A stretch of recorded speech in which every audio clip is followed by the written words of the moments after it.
সুপ্রিয় বন্ধুগণ, আমরা চলে এসেছি কয়েকটা ব্লাউজ পিস দেখার জন্য। একাধারে বেশ কিছু ব্লাউজ পিস আমরা দেখতে পাবো। আপনারা ধৈর্য ধরে ভিডিওটা দেখুন।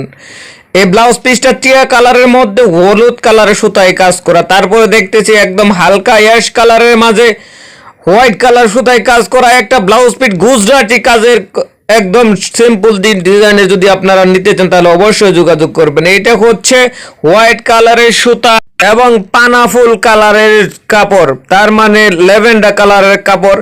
তারপরে হচ্ছে রানী গোলাপি কালারের কাপড়ের মধ্যে নেভি ব্লু সুতায় কাজ করা, ডলার ওয়ার কাজ করা। ডিজাইনটা কিন্তু অনেক সুন্দর দেখা যাচ্ছে। এরপর চলে আসছি আমরা লেমন কালার কাপড়ের উপর দুই কালার সবুজ এবং কাঁচা জলপাই কালার সুতায় কাজ করা বন্ধুরা। তারপর চলে আসতেছে অন্য একটা ডিজাইন। এটা হচ্ছে গুজরাটি আরেকটা ডিজাইন, একটা নিউ একটা ডিজাইন, একটু হাতার কাজ। তারপরে এটা হচ্ছে পিঠের মাঝে এই ডিজাইনটুকু থাকবে বন্ধুরা। প্রত্যেকটা ব্লাউজের পিঠের কাজ এবং হাতার কাজ দেখানো হয়েছে। আপনারা বিষয়টা একে একে বুঝে নেবেন। এটা হচ্ছে পিঠের কাজ আর এইগুলো হচ্ছে হাতার কাজ। ব্লাউজের সাধারণত সামনের কোনো কাজ থাকে না, এই বিষয়টা আপনারা জেনে নেবেন। এটাও হচ্ছে গুজরাটি একটা ব্লাউজ পিস, মিষ্টি কালার কাপড়ের উপর নেভি ব্লু কালার সুতায় কাজ করা বন্ধুরা। সকলকে ধন্যবাদ শেষ পর্যন্ত